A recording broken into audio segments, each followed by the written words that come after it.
Hello, YouTube. ZiggyNo back with Sports Cards Daily. Today is March 16th.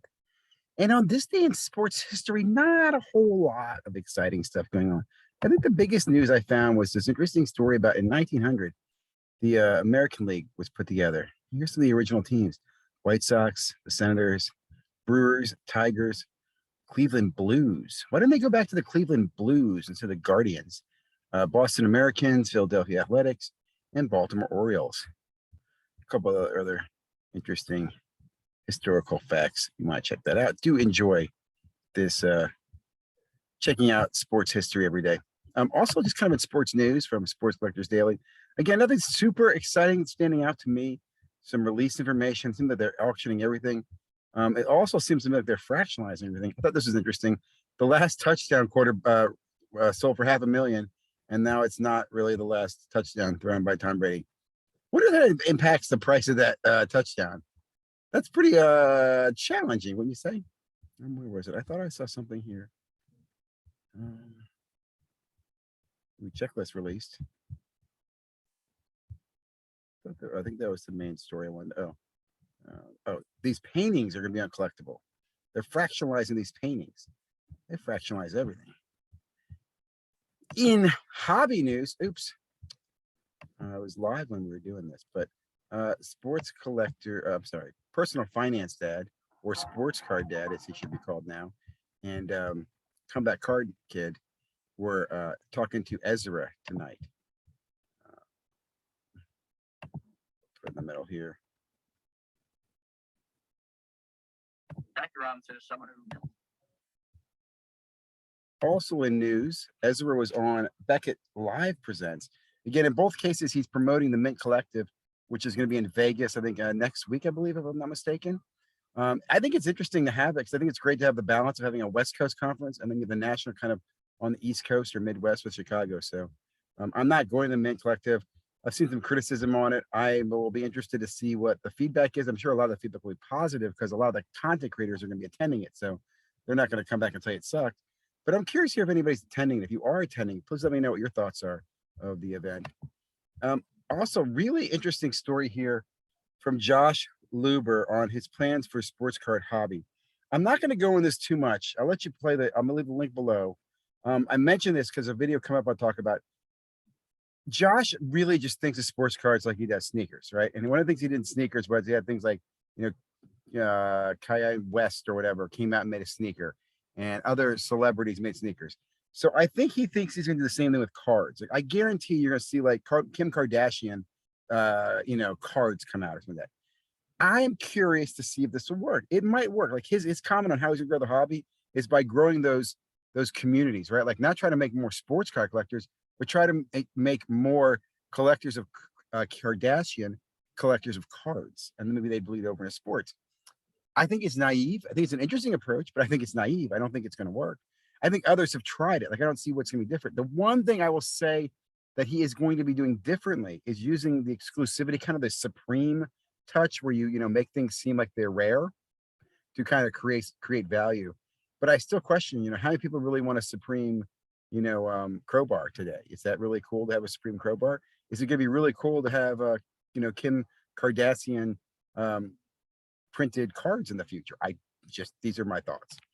Do check it out. So I will say the video here from Tyler Short, where he goes over this sports card release and tells you how it sucks. And he says it really from the position of what I'd say is a traditional collector, how traditional collectors look at sports cards and they're like, what the hell are you doing? Even to the point where one thing that Josh brags about with his Zerocool product line are these reverse Dutch auctions and the transparency. Personally, I don't see any transparency in them. Unless you're going to be displaying every bid and showing us all the bids that were made, you could totally be fixing the back end of a reverse auction. In fact, in a traditional Dutch auction, at least I can see as the price declines, I can see the product will sell out at some point. In this reverse Dutch auction, I don't have that same level of transparency. I didn't like the fact that Josh also knew what some of the bids were when he was out promoting the product, like he could see what the bids were. That kind of concerns me. But anyway, you tell me your thoughts on this. Again, I don't care about the Gary Vee product, but Fanatics move into these new cards and this new model of reverse Dutch auctions. Is this a good thing for the hobby? Will this work? Last things I'll just quickly hit on. Personal finance dad is now the sports car dad. He's already updated the name there, sports car dad, which I think is great. But I think there's a lot of sports car dads out there, a lot of finance dads out there. But I am excited for Dustin to rebrand his channel and see how things go for him. So if you haven't already, check out the sports car dad. And last but not least, I forgot that's just running. Great interview here with Sasha T, who apparently is doing a new podcast, I think sponsored by Whatnot. He talked about this first Whatnot sponsorship or something like that. But he sits there talking with Ryan, who I think runs Burbank.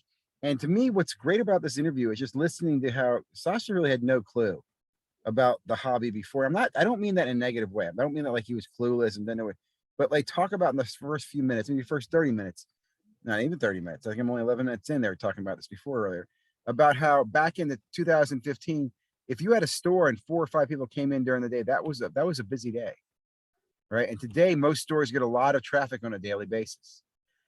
I will simply say those days will return. I don't know why they would not, right? Like, why do we think that those days will not return? I know people think, oh, there's so many people in the hobby right now.